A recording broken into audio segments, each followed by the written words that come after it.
The wind that swept across Umuokwe village that morning carried an uneasy stillness, as though the earth itself was holding its breath. The sun was barely awake, its pale light stretching timid fingers across the wet leaves, but even the crickets were silent. The Cassava farm at the edge of the forest stood hushed and watchful, rows upon rows of green leaves trembling ever so slightly, whispering secrets to the soil beneath. It was into this silence that Chizoba Nana returned. She stepped down from the rattling commercial bus in a cloud of red dust, the city still clinging to her like a stubborn perfume. At 22, she carried herself like someone who had seen worlds beyond the palm-thatched roofs and clay courtyards of Umuokwe. Her skin glowed with the smooth polish of Lagos living, and her braided hair shone like coiled rivers under the sun. She wore a fitted blouse tucked into high-waisted jeans, her polished shoes clicking smartly against the cracked earth. The villagers who gathered to greet her could hardly reconcile this confident young woman with the barefoot girl they once watched chase fireflies across the village square. Chizo and Wham, you have grown into a fine lady, her mother said, tears bright in her eyes as she embraced her. Mama's wrapper smelled of wood smoke and camwood oil, a scent that pressed old memories into Chizoba's heart like fingerprints. Her father stood a few steps behind, leaning on his cutlass for support. His back was bent from years of coaxing life out of stubborn soil, but his eyes were sharp and searching. Welcome home, my daughter. Lagos did not swallow you after all. I missed home, Papa, Chizoba said, swallowing the lump in her throat.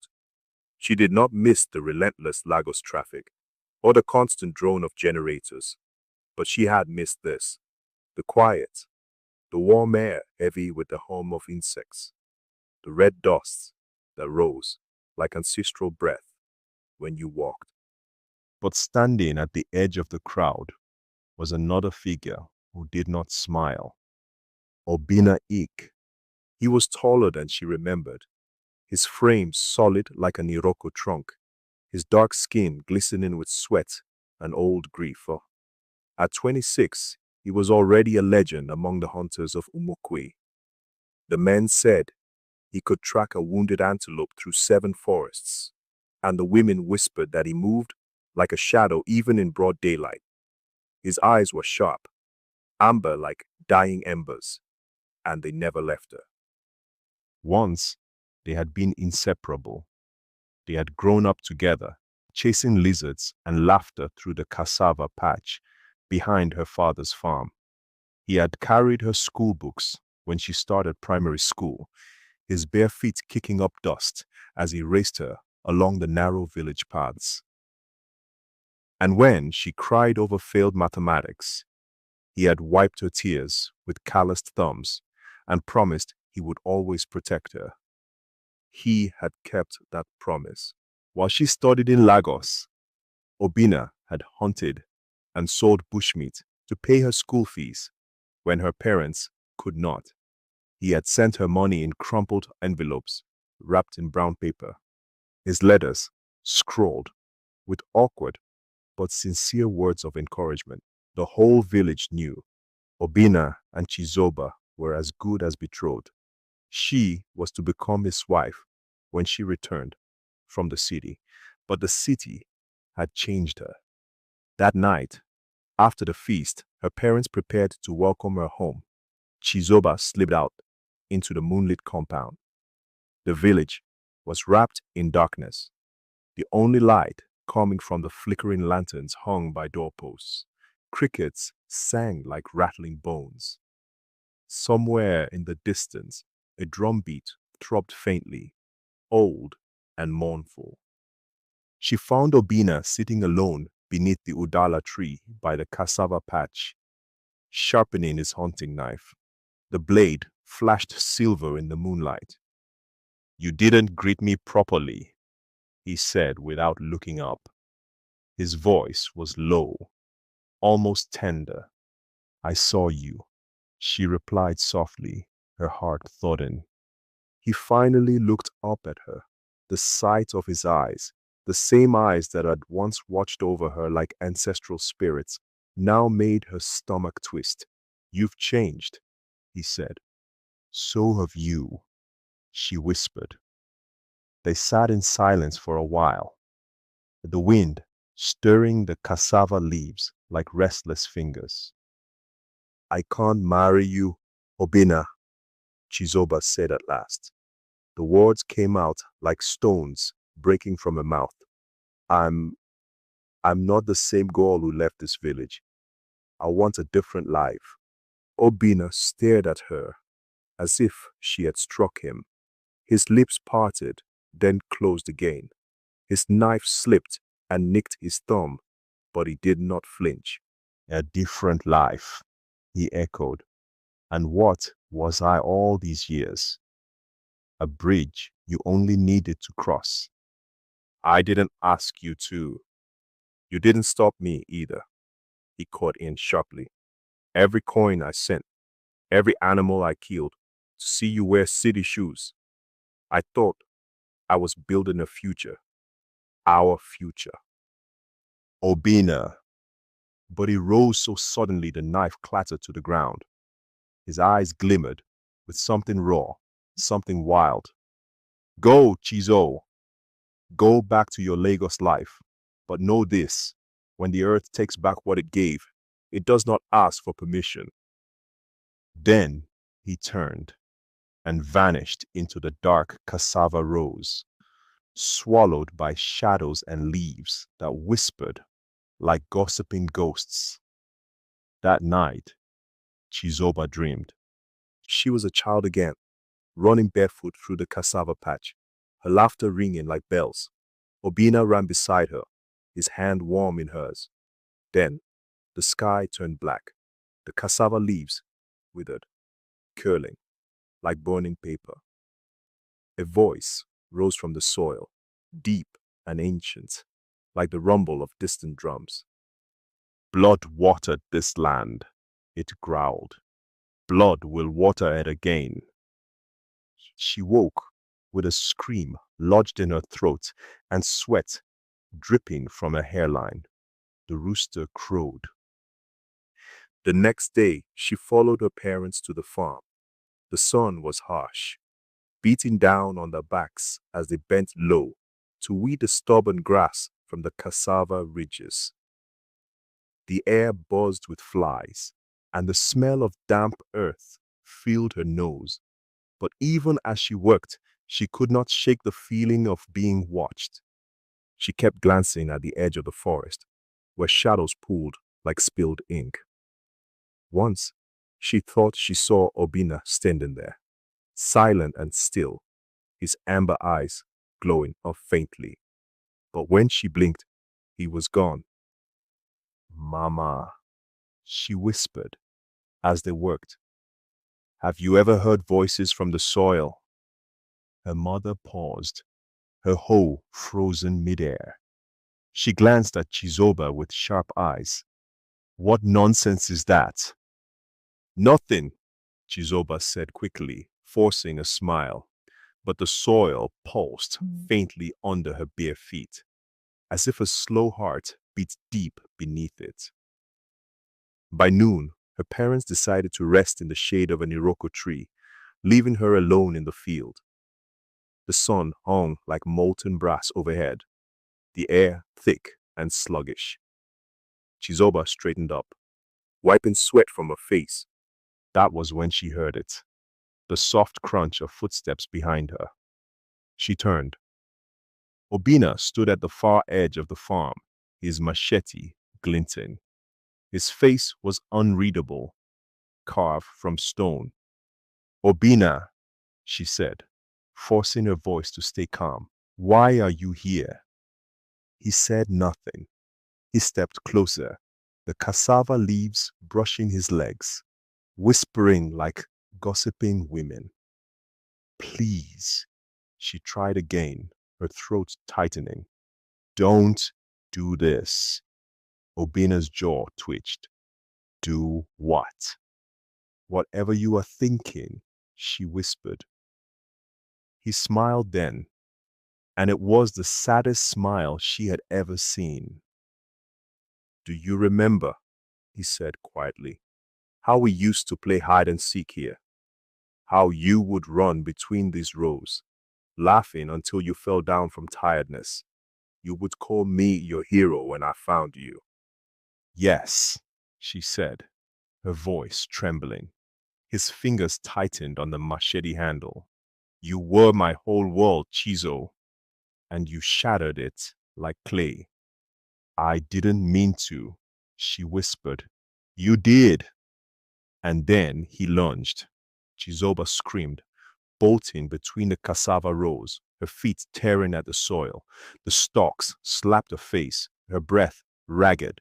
Behind her, his footsteps pounded like war drums. Obinna, please, she cried.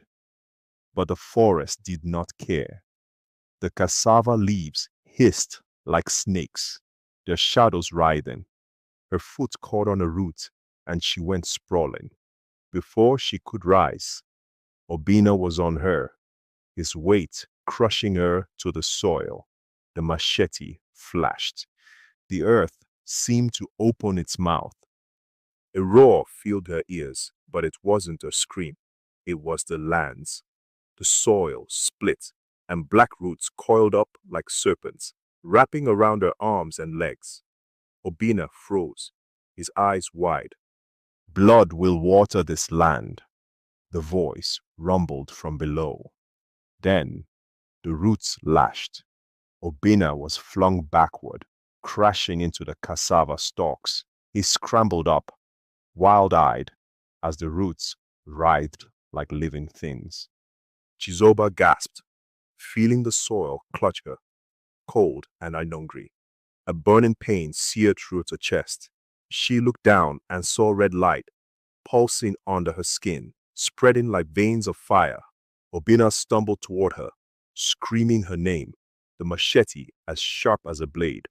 The machete has taken what it desired. The soil opened wider, swallowing Chizoba. Her scream cut off as the earth closed like a mouth. Silence.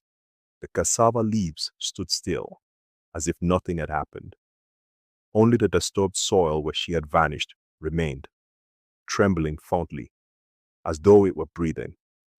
The night swallowed her scream, the screams that had once echoed through the cassava patch, faded into whispers of memory, but the land never forgot.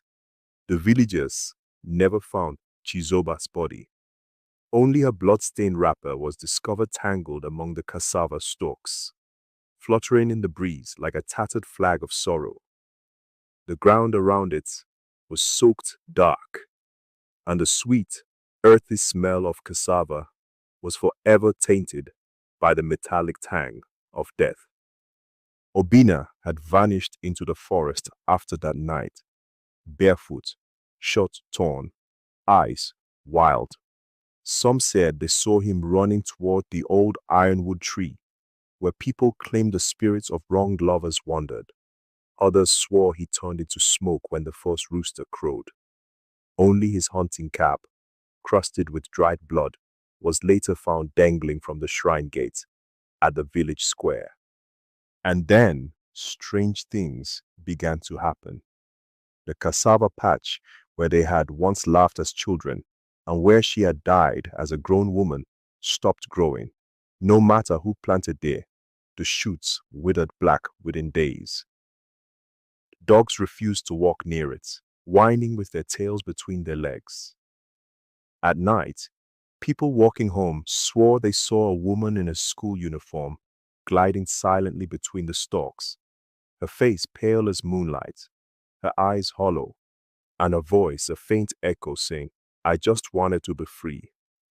Even old Mama Chica, who had tended cassava for 60 years, left the land untouched and fenced it with thorny sticks.